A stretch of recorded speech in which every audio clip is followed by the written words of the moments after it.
Assalamualaikum warahmatullahi wabarakatuh.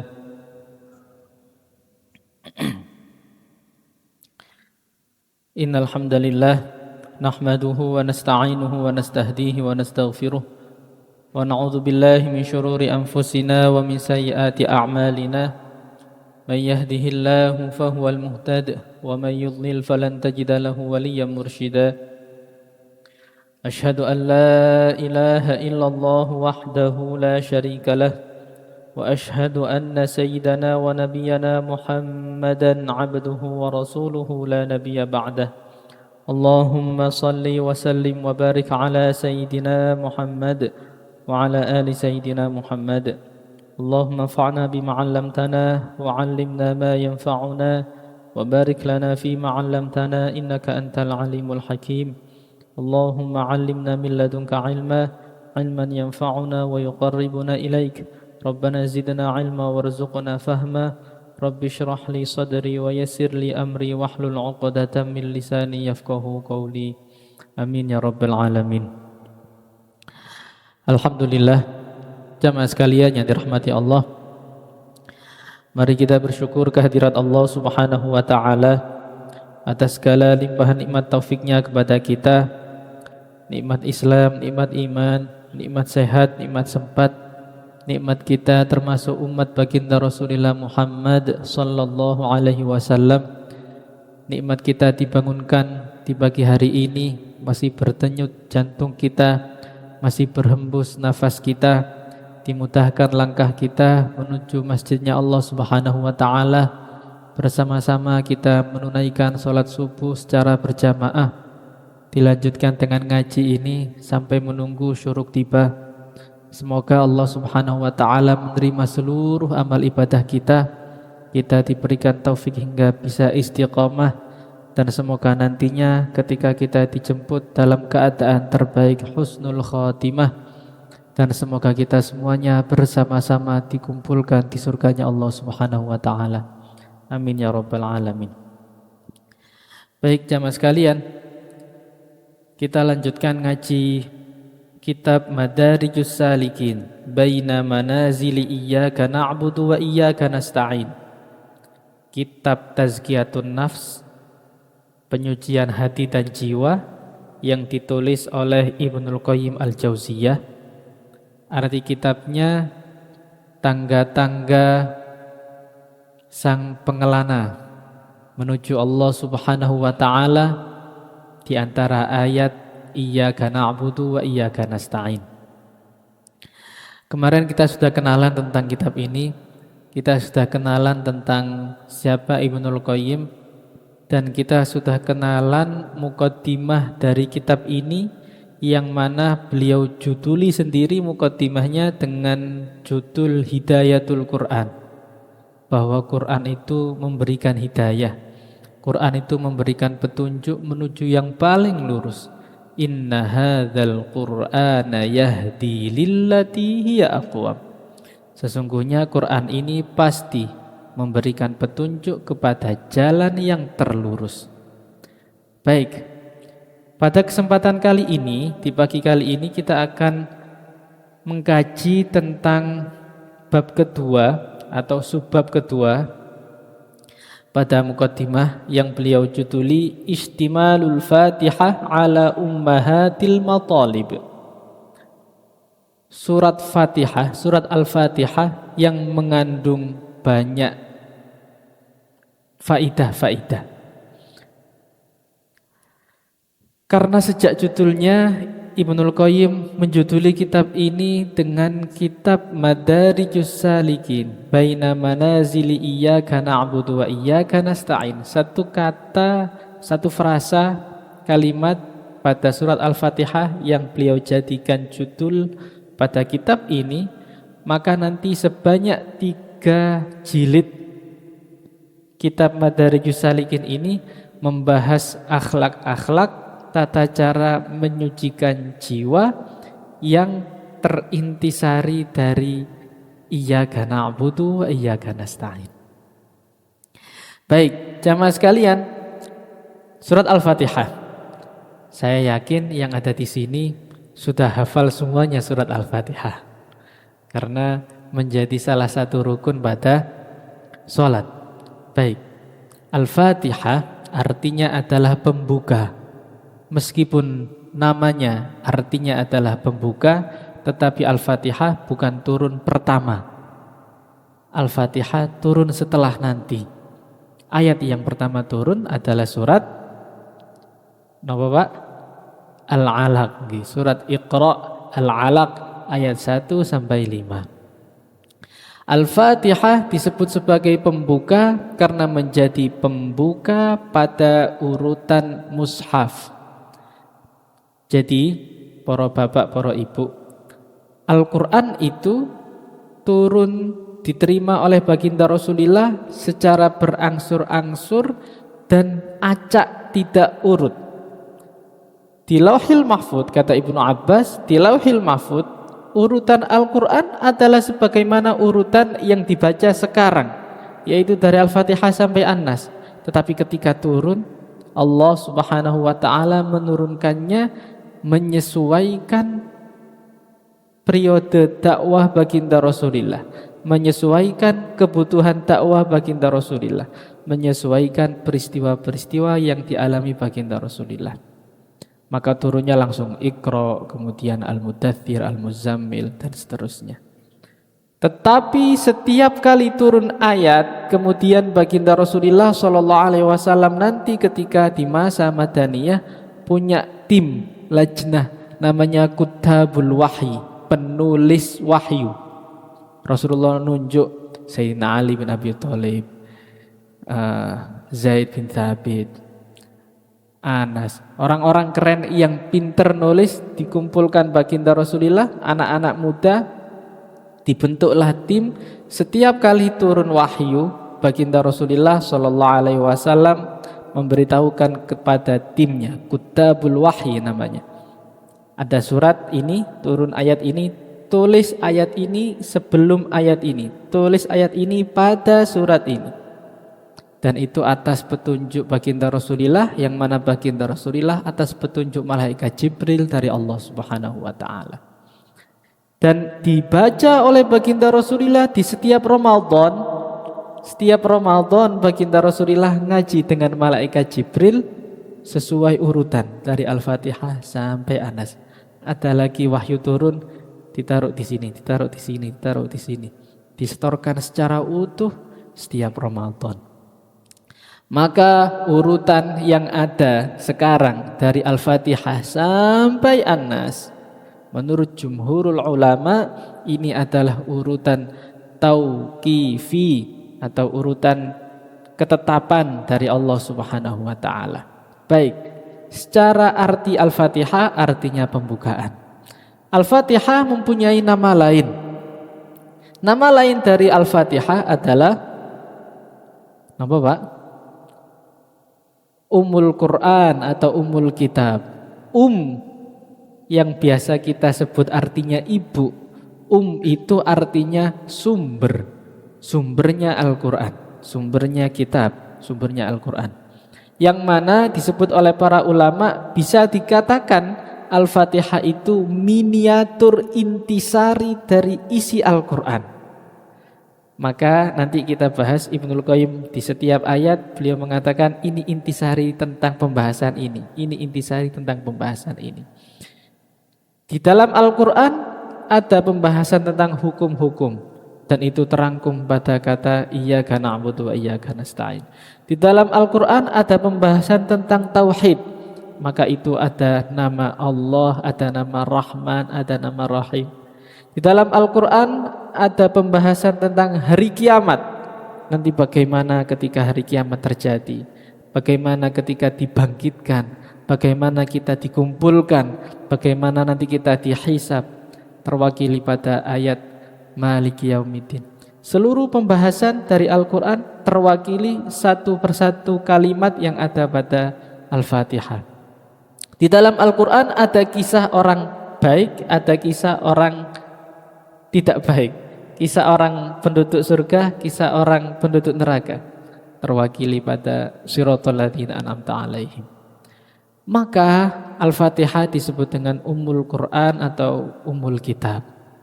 Nama lain dari Al-Fatihah juga adalah As-Sab'ul Mathani, 7 ayat yang diulang-ulang. Al-Fatihah tetap jumlahnya 7 ayat, sebagaimana kata baginda Rasulullah bahwa Al-Fatihah itu adalah Sab'ul Mathani, 7 ayat yang diulang-ulang. Oke, baik. Ada ikhtilaf para ulama, ya, tentang pembacaan Bismillahirrahmanirrahim. Itu pula terjadi ikhtilaf pada penghitungan ayat. Jamaah sekalian, cabang ilmu-ilmu itu banyak sekali. Ada namanya ilmu yang disebut dengan ilmu addul ay, atau ilmu menghitung ayat. Jadi ada ilmu namanya ilmu menghitung ayat. Para ulama kemudian memberikan kaidah. Tentu sumbernya dari riwayat, tidak boleh ngawur, tidak boleh ijtihad sendiri, dari riwayat. Salah satu cirinya akhir ayat itu punya muwazanah, punya akhir yang sama. Kalau diakhiri mad arid li sukun, maka hampir keseluruhan selanjutnya diakhiri mad arid li sukun. Alhamdulillahirabbil alamin, arrahmanir rahim, maliki yaumiddin, gitu. Ar-Rahman 'allamal Qur'an, khalaqal insan, 'allamahul bayan. Keindahan Al-Qur'an. Tetapi meskipun begitu, ada perbedaan. Salah satunya pada surat Al-Fatihah pada penghitungan Bismillahirrahmanirrahim. Apakah Bismillahirrahmanirrahim yang ada pada surat Al-Fatihah itu terhitung ayat pertama atau tidak terhitung ayat pertama? Makanya panjenengan kalau buka di mushaf sekarang ada yang bunderi niku Pak, Bismillahirrahmanirrahim, satu ngeten, seret, satu. Dan itu yang banyak dicetak di Indonesia. Menawi panjenengan ketemu mushaf lain, seandainya panjenengan haji atau umroh kemudian lihat mushaf lain, duh, kok bismillahnya enggak ada satu begini. Maka biasanya ayat ketujuhnya dibagi 2. Shiratal ladzina an'amta 'alaihim, ayat ke-6, ghairil maghdubi 'alaihim waladdallin, ayat ke-7. Itu tidak ngawur dan itu sesuai riwayat, masing-masingnya riwayat sahih, masing-masing riwayatnya dari para sahabat yang mendengar baginda Rasulullah sallallahu alaihi wasallam, bahwa di belakang menjadi makmum para sahabat ada yang mendengar baginda Rasulullah mengucapkan Bismillahirrahmanirrahim. Di kesempatan yang lain baginda Rasulullah tidak mengucapkan Bismillahirrahmanirrahim, langsung Alhamdulillahirabbil alamin arrahmanirrahim dan seterusnya. Dua-duanya kuat, dua-duanya sahih, dan dua-duanya disebut Ibnu Katsir dalam pembukaan pembahasan tentang basmalah pada surah Al-Fatihah. Tapi intinya surat Al-Fatihah 7 ayat. Makanya panjenengan kalau baca mushaf biasanya Shiratal ladzina an'amta 'alaihim, ada, kalau mushaf standar Indonesia ya, mushafnya Kemenak MSI, mushaf standar Indonesia, ada tanda begini Pak, seperti 5 tapi kebalik, atau seperti love begini. Itu tanda bahwa di situ ada ikhtilaf penghitungan ayat, gitu. Menurut ulama lain di situ dihitung ayat, yang kita tulis sekarang tidak dihitung ayat, begitu. Menawi panjenengan ketemu tanda seperti bunder tapi nggak ada nomornya di mushaf standar Indonesia atau mushaf Madinah juga, itu tanda bahwa di situ ada ikhtilaf penghitungan ayat. Baik. Nama lain dari Al-Fatihah juga disebut dengan as-shalah. As-shalah artinya doa atau sholat.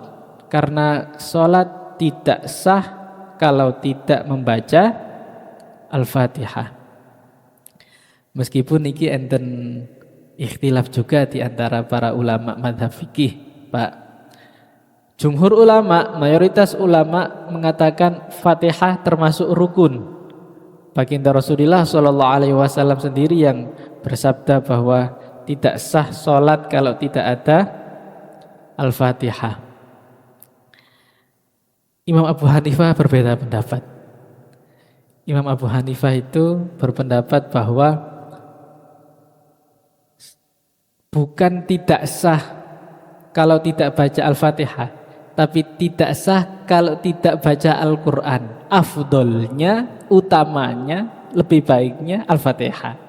Tapi kalau tidak Al-Fatihah, tidak apa-apa. Itu pendapat minoritas dari Imam Abu Hanifah. Jumhur ulama mengatakan Al-Fatihah rukun. Makanya kemarin pernah saya ditanya salah seorang Pak di suatu masjid di Surabaya mereka. Salat Idul Fitri, imamnya mungkin sedang dredeg mungkin ya. Kalau Idul Fitri itu kan takbirnya tidak satu kan Pak ya. Allahu Akbar. Kemudian beliau takbir sampai 7 kan rakaat pertama. Allahu Akbar, Allahu Akbar, Allahu Akbar. Sepertinya yang dipikirkan sang imam adalah ngaji surat setelahnya. Jadi setelah takbir ke-7, tiba-tiba beliau langsung gopoh ngaji surat Qaf tanpa surat Al-Fatihah. Langsung tiba-tiba Bismillahirrahmanirrahim, Qaf wal Qur'anil Majid begitu.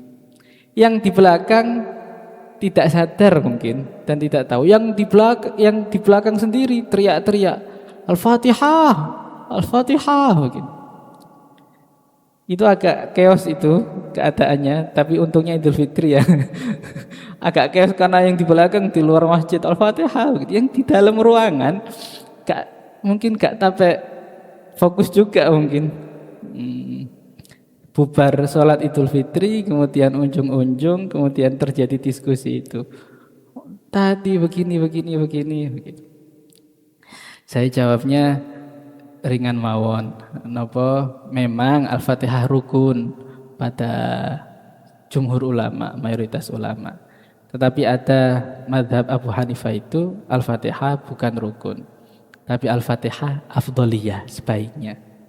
Pun begitu, tadi itu sholat Idul Fitri, orang-orang di belakang sudah mengingatkan tapi suaranya enggak sampai ke imam, ya sudah. Namanya juga sholat sunnah ya.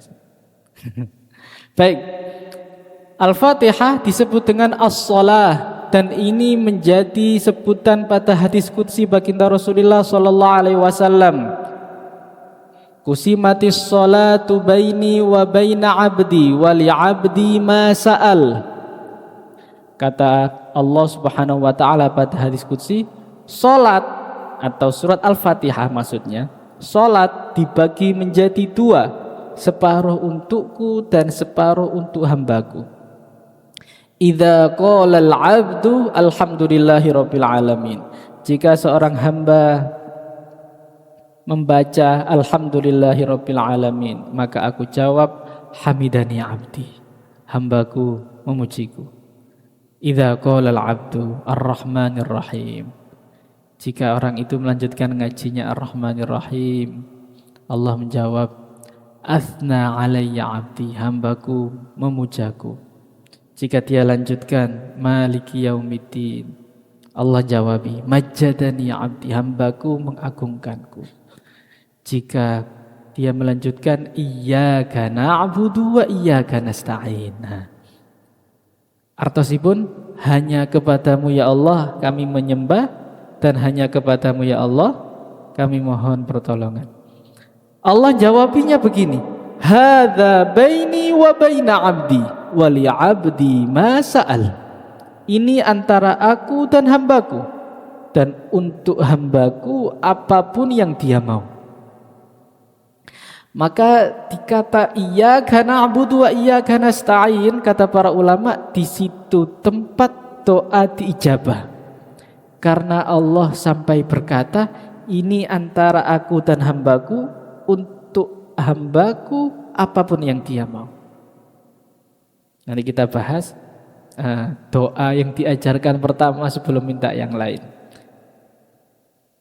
yaitu doa apa Pak? Setelah iyyaka na'budu wa iyyaka nasta'in, lanjutanipun apa? Nggih. Saderenge panjenengan nyuwun yang lain-lain yang diajarkan oleh Allah, minta ini. Ihdinas siratal mustaqim.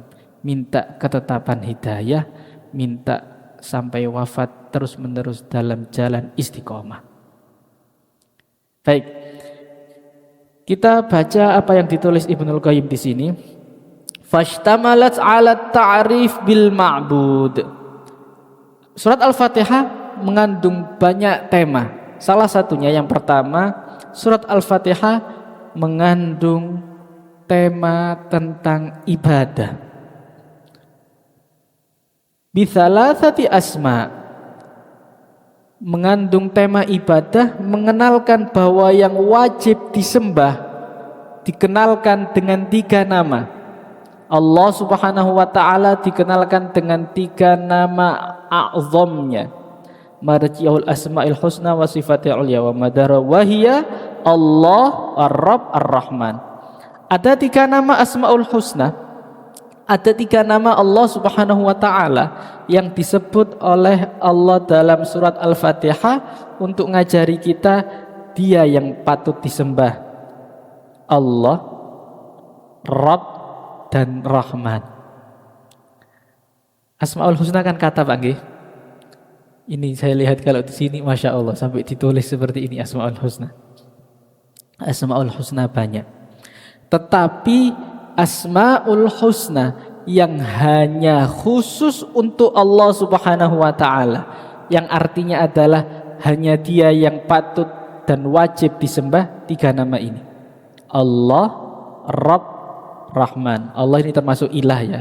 Allah atau ilah, Rabb dan Rahman.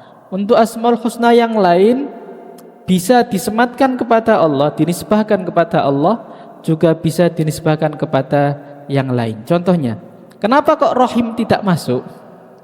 Padahal di dalam Al-Fatihah ada ayat Ar-Rahmanir Rahim, begitu kan ya? Gandeng kan ya? Tapi Ibnul Qayyim enggak masukkan kata Rahim. Kenapa? Karena Rahim bisa dinisbahkan kepada Allah, tetapi juga bisa dinisbahkan kepada baginda Rasulullah. Ayatnya mungkin familiar di kita. Laqad ja'akum rasulun min anfusikum. Napa? Lanjutanipun Azizun. Azizun ini nama Allah juga nama kepada baginda Rasulullah. Azizun alaihi ma anittum harisun alaikum bil mu'minina raufur rahim. Rauf dan Rahim nama Asmaul Husna pula yang dinisbahkan kepada Allah pula, tetapi juga disematkan kepada selainnya. Pada ayat itu disematkan kepada baginda Rasulullah sallallahu alaihi wasallam. Jadi Asmaul Husna yang lain boleh bisa disematkan kepada yang lain. Tetapi Asmaul Husna yang khusus hanya Allah, ini 3 nama. Allah atau ilah, kemudian Rabb dan Rahman, Ar-Rahman. Ar-Rahman ini Pak tidak boleh diberikan nama kepada yang lain. Jadi kalau panjenengan punya anak, no boleh pun panjenengan ngeten iki, punya cucu ngoten nggih, atau punya ponakan, tidak boleh diberikan nama Allah, enggak boleh pastinya. Tidak boleh diberi nama Rabb dan tidak boleh diberi nama Rahman. Saya punya teman di Madinah, saya kuliah di Madinah 4 tahun Mbak, alhamdulillah. Punya teman saking Sidoarjo mriki, saking Sidoarjo. Berangkatnya di Madinah, beliau itu, saya sebut nama enggak apa-apa ya. Nama beliau ini Rahman Hakim. Enggak ada abdunnya. Seharusnya kan dikasih abdun. Abdur Rahman baru boleh, hambanya Allah yang Maha Rahman. Enggak ada abdunya, Rahman Hakim begitu. Setiap kali absen, dosen itu selalu tanya, Rahman, ismuka Rahman? Lah ya juz. Enggak boleh nama orang langsung Rahman begitu. Bolehnya dikasih abdun, Abdur Rahman, hambanya Allah yang Maha Rahman. Karena 3 nama ini adalah nama Allah A'zam yang khusus hanya kepada Allah. Allah tentu kita tahu ya, nama Allah Ismul Dzat yang disembah. Rabb juga Tuhan, artinya sama, nanti kita bahas. Rahman adalah nama yang tidak dikenal oleh orang-orang kafir Quraisy Mekah. Orang kafir Quraisy Mekah niku Pak sudah kenal nama Allah. Buktinya ada ayat berbunyi ngeten.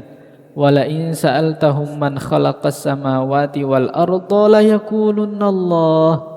Jika ditanya kepada mereka siapa pencipta langit dan bumi, mereka akan menjawab, pasti mereka menjawab Allah. Mereka tahu yang menciptakan mereka Allah. Mereka tahu yang menciptakan langit bumi seisinya ini Allah. Tetapi untuk masalah berdoa, untuk masalah ibadah, untuk masalah minta, ini kepada selain Allah. Mereka tahu, sadar, yakin bahwa yang menciptakan mereka Allah. Tapi kalau masalah doa, kalau minta rizki, mintanya ke Lata. Minta nang cepet oleh keturunan, minta nang berhala ini, minta ke berhala itu. Biar dagangannya laris, minta ke berhala ini. Tidak minta kepada Allah. Ini yang nanti disebut oleh para ulama tidak melakukan tauhid uluhiyah atau menyembah, berdoa, bergantung. Itu seharusnya hanya kepada Allah. Ada tauhid rububiyah, sadar, yakin, mengetahui bahwa kita diciptakan oleh Allah, diberikan rizki oleh Allah, dianugerahi oleh Allah. Tetapi untuk berdoa, meminta, bertawakal, beribadah juga hanya kepada Allah. Begitu. Lah orang kafir Quraisy Mekah dulu itu Pak tidak kenal nama Rahman.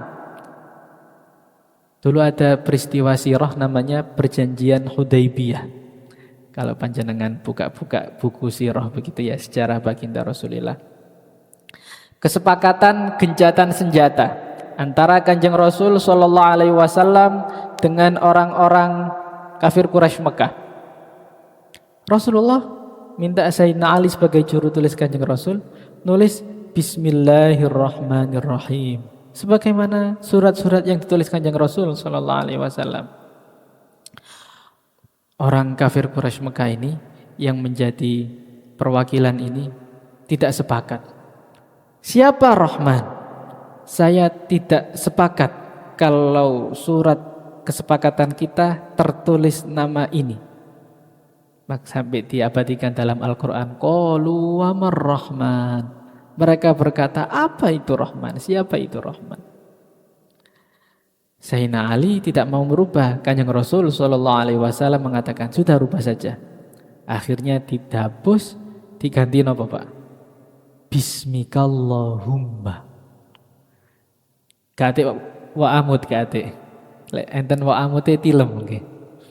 Tidak ada ahya wa amud boten, enggak ada. Bismikallahumma selesai. Rasulullah menghapus nama Rahman, Rasulullah menghapus nama Rahim demi terjadi kesepakatan padha enake. Kemudian ditulis kan biasanya kalau kesepakatan itu ada pihak pertama, pihak kedua begitu ya. Kalau MOU SPK begitu. Muhammad Rasulullah sallallahu alaihi wasallam. Mereka gugat lagi. Saya enggak sepakat. Bukankah gara-gara kamu ngaku sebagai Rasul kita selalu bertengkar seperti ini? Rasulullah sudah hapus. Ali hapus. Sayyidina Ali enggak mau. Engkau Rasul ya Rasul, panjenengan Rasul. Enggak, hapus saja, hapus. Diganti Muhammad ibni Abdillah. Muhammad ibni Abdillah. Bukankah saya juga anaknya Abdullah? Tulis saja Muhammad ibni Abdillah. Sayyidina Ali akhirnya menulis dengan berat hati. Gara-gara peristiwa itu Pak, akhirnya Allah menurunkan surat sepaket namanya surat Al-Fath. Inna fatahna laka fatham mubina liyaghfira lakallahu ma taqaddama min dzambika wa ma ta'akhkhar. Juz 26, panjenengan bisa lihat. Di ujung surat itu Allah ngasih deklarasi Muhammadur Rasulullah walladzina ma'ahu asyidda'u 'alal kuffari ruhama'u bainahum. Meskipun di dokumen itu tertulisnya Muhammad ibni Abdillah, tapi Muhammadur Rasulullah. Gitu. Baik, 3 nama ini adalah nama khusus untuk mengajarkan kepada kita tentang arti ibadah. Tadi sudah kita sampaikan Allah atau sama juga dengan ilah, artinya adalah yang disembah. Rabb artinya yang memberikan seluruh anugerah, dan Rahman yang memberikan kasih sayang. Buniyati surah alal ilahiyah war rububiyah war rahmah. Surat ini dibangun atas tema ilahiyah, rububiyah, dan rahmah. Bagaimana kita hanya kepada Allah berdoa, bagaimana kita hanya kepada Allah sadar bahwa kita dicipta, dan bagaimana kita merasakan kasih sayangnya Allah Subhanahu wa taala. Baik. Wa talabul hidayah ila siratil mustaqim bi sifatir rahmah.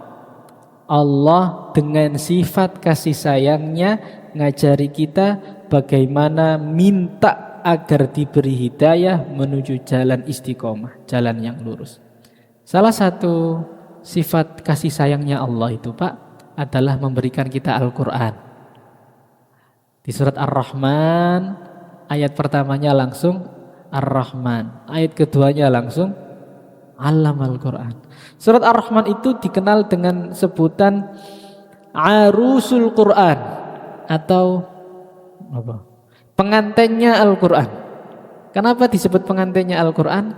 Karena di surat Ar-Rahman berisikan nikmat-nikmat Allah, dan di setiap nikmat dijeda dengan kalimat fabi ayyi ala rabbikuma tukadziban. Nah, nikmat pertama yang disebutkan Allah adalah nikmat Al-Quran. Ar-Rahman 'allamal Quran. Maka Ibnu Qayyim menulis, salah satu rahmat Allah yang disebutkan di sini adalah ngajari kita untuk minta hidayah agar senantiasa berada pada jalan yang lurus. Bukankah ayahanda kita sinten, Pak? Nabi Adam. Ayahanda kita ketika baru turun dari surga, kemudian beliau berkelana memohon ampun, bertaubat kepada Allah Subhanahu wa taala, kemudian Allah ngajari Nabi Adam doa taubat. Ada yang tahu doa taubatnya Nabi Adam? Ini ayatnya, fatalaqa Adamu mir rabbih kalimatin fataba alaihi innahu huwat tawwabur rahim, surah Al-Baqarah 1. Dan Adam menerima tata cara doa bertaubat dari Allah Subhanahu wa taala, kemudian ia lakukan, lalu Allah memberikan dia ampunan. Sesungguhnya Allah Maha Pengampun lagi Maha Penyayang. Bagaimana cara taubatnya? Disebut di juz 8 surat Al-A'raf. Bunyi ayatnya ngeten. Qala rabbana zalamna anfusana wa illam taghfir lana wa tarhamna lanakunanna minal khasirin. Keduanya senantiasa berdoa, Rabbana zalamna, ya Allah kami ngaku kami salah, ya Allah kami mendolimi diri kami. Wa illam taghfir lana wa tarhamna lanakunanna minal khasirin. Jika tidak engkau beri ampunan dan tidak engkau beri kasih sayang, maka pasti kami menjadi orang yang merugi. Ini bentuk kasih sayang Allah Subhanahu wa taala. Ada orang salah, dikasih tahu tata cara minta maafnya, dikasih tahu tata cara kembalinya. Pun begitu, Pak, menawi kula panjenengan sedaya niki, ketika kita berlaku salah, berlaku dosa, meninggalkan ibadah, cara kasih sayang Allah kepada kita itu, Pak, ngasih alarm pada hati kita. Tiba-tiba saja menawi ini panjenengan sampun istiqomah sholat subuh, tiba-tiba di suatu hari panjenengan terlewat subuhnya, malamnya mungkin begadang banyak kerjaan, tiba-tiba kerinan itu kesiangan, bangun jam 7, jam 7, panjenengan kok langsung sontak istighfar, getun, menyesal, kecewa, astagfirullah kok iso tangi jam 7, begitu ya. Rasa menyesal itu, rasa enggak enak dalam hati itu adalah sinyal sensitivitas hati yang dititipkan oleh Allah kepada kita. Tanda Allah kasih sayang kepada kita. Niki kita diberi organ yang tidak kelihatan oleh mata, tapi ngasih sinyal terus Pak, sensitif. Kalau tidak pernah berlaku suatu dosa itu ya, kemudian kita melakukan dosa itu, pasti getun, gak enak, gak nyaman. Tapi jika hati sudah ngasih sinyal, titut, salah, jangan begitu ya, tapi masih kita lakukan, besoknya masih kita lakukan, besoknya masih kita lakukan, lama-lama capek ngasih sinyal, lama-lama hati menjadi kebas, lama-lama hati enggak ngasih sinyal lagi. Itu yang kemudian disebut baginda Rasulullah Shallallahu Alaihi Wasallam bahwa hati itu seperti cermin, gitu Pak. Jika ada dosa diberikan satu titik noda, jika tidak segera istighfar dan taubat masih ada itu, enggak segera dilap, masih ada. Kemudian diulang lagi, titik lagi, diulang lagi, titik lagi, hingga cermin yang bisa buat ngaca, memantulkan cahaya, menjadi gelap gulita, tidak bisa memantulkan cahaya. Ini sifat rahmat dari Allah Subhanahu wa taala. Baik. Wa tadammanat itsbatal ma'adi wa jazaa'al ibadi bi a'malihim hasaniha wa sayyi'aha. Dan surat ini mengandung pembahasan tentang hari kiamat, ma'ad, tempat kembali. Semua dari kita pasti nanti kembalinya sama, tinggal kanan atau kiri, balasannya apa yang diterima, tapi semuanya pasti berada di negeri akhirat nanti. Dan ini terwakili pada kata Maliki Yaumiddin, Allah yang maha menguasai dan merajai hari pembalasan. Maliki Yaumiddin ini Pak, bisa dibaca panjang, bisa dibaca pendek. Jadi menawi panjenengan makmum salat ten pundi ngoten nggih, kemudian kok imamnya baca Maliki Yaumiddin, tidak baca panjang mimnya, tidak usah tergesa-gesa untuk menyalahkan imamnya. Lu imamnya salah, sak turun boten.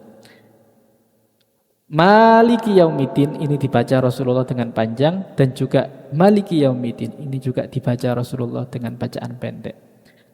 Artinya beda tapi hampir sama. Maliki, alhamdulillah, Maliki artinya yang memiliki, Maliki artinya yang merajai, Yaumiddin artinya hari pembalasan.